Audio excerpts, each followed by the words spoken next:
उसको लेकर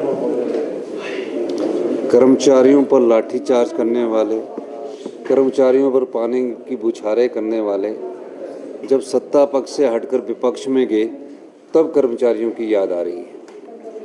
कर्मचारियों को ओल्ड पेंशन स्कीम ना देने वाले और जो सरकार की एडिशनल बोरिंग है 1600 करोड़ उसको रुकवाने वाले आज कर्मचारियों के भत्तों के नाम पर वॉकआउट कर रहे हैं।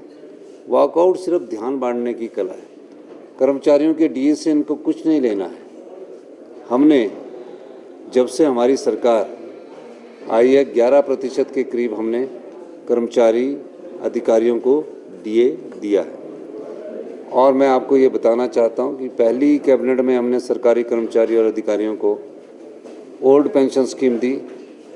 ओल्ड पेंशन स्कीम देने के बाद विपक्ष के कहने पर, भारतीय जनता पार्टी के कहने पर हमारी जो एडिशनल बोरिंग 1600 करोड़ रुपए की थी वो बंद कर दी गई। अब भारतीय जनता पार्टी के लोग कर्मचारियों के हितैषी बने। अगर एडिशनल बोरिंग हमारी जो 1600 करोड़ रुपए की मिल रही होती तो हमारी ये स्थिति नहीं होती। वो क्यों हुई कि हमने सरकारी कर्मचारी व अधिकारियों को ओल्ड पेंशन स्कीम दिया। फिर भी हमने अपनी अर्थव्यवस्था में सुधार किया और निश्चित रूप से प्रदेश को आत्मनिर्भर और बनाने के लिए हमने कई फैसले किए।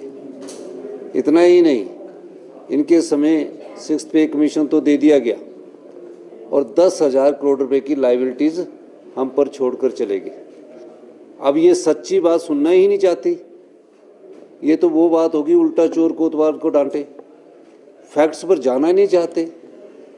और हमने कहा कि 10,000 करोड़ की लायबिलिटी कब की, जब चुनावों से इन्होंने 16 पे कमीशन चुनावों से कुछ समय पहले ही किया और 10,000 करोड़ की लायबिलिटी छोड़कर चले गए। जबकि उस समय रेवेन्यू डेफिसिट ग्रांट जो हमारी सरकार की बनती है, रेवेन्यू डेफिसिट ग्रांट जो हमारे राज्य से कर जाता है, उन्हीं करों का बंटवारा रेवेन्यू डेफिसिट ग्रांट के द्वारा पूरे राज्यों को दिया जाता है।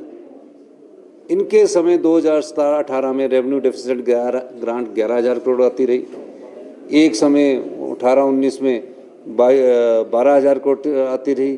तो इस तरह रेवेन्यू 17-18, 19-20, 21-22 इनको रेवेन्यू डेफिसिट ग्रांट आज तक 8,000 से कम कभी नहीं है। 8,000, 11,000, 10,000। हमारे समय रेवेन्यू डेफिसिट ग्रांट आई 6,000 रुपया और अभी जो घटकर 3,200 करोड़ रुपया हो गए। हमने बजट में कहा था कि हम आपको डीए देंगे, लेकिन स्थितियां के अनुसार फैसला किया जाता है। हमने बजट में जो अभी फैसला किया है कि आने वाले समय में सरकारी कर्मचारियों को जो हमने 3% कहा है उसका डीए हम जरूर देंगे। अभी हम थोड़ी सी स्थिति को संभाल रहे हैं। सरकारी कर्मचारी और अधिकारी भी जानते हैं कि प्रदेश की किस स्थिति, आर्थिक स्थिति क्या है। दूसरा, एनपीएस का जो पैसा पड़ा है केंद्र सरकार के पास 9,000 करोड़ रुपए का, उसमें 4,500 करोड़ तो सरकारी कर्मचारी और अधिकारियों का एनपीएस से जो पैसा कटता है वो है, और जो 4,500 करोड़ रुपया हमारा आया है, जो मैंने बात की थी कि हमें उसको मिलना चाहिए, उस पर भी ये कुंडी डालकर बैठे हुए हैं। तो किसी न किसी तरह से प्रदेश के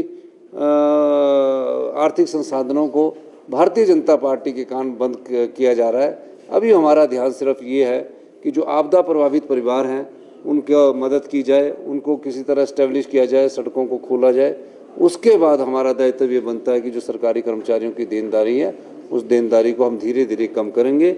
और निश्चित रूप से जब बजट में मैंने घोषणा की है, बजट में उसका एलोकेशन किया है, तो हम उनको डीए जरूर देंगे। ये ठीक है कि हमने कब जून की जगह हमने कहा था, लेकिन उस समय हमारे पास इतना कर्ज का बोझ था कि वो हम देने के लायक नहीं थे। लेकिन अब धीरे धीरे ठीक हो रहा है, हम डीए की किस्त भी देंगे। लेकिन ये सब चीज़ हाथी के दांत दिखाने की कुछ और खाने की और कुछ और। ये लोग पढ़ के तो आते नहीं हैं, अपने समय का ही बता देते कि कितना दिया हुआ था। और दूसरी बात, मैं ये कहना चाहूँगा विपक्ष को, बहुत लंबा सेशन हमने इसलिए रखा है कि आप क्वेश्चंस को भी काफ़ी लंबा ले जा रहे हो, पर उसके साथ तर्क तो दिया करो। तर्क तो देते नहीं है, सिर्फ वॉकआउट करके राजनीतिक सुर्खियाँ बटोरने के लिए ये इस प्रकार का राजनीतिक ड्रामा करते हैं। ये मैं कहना चाहता हूँ।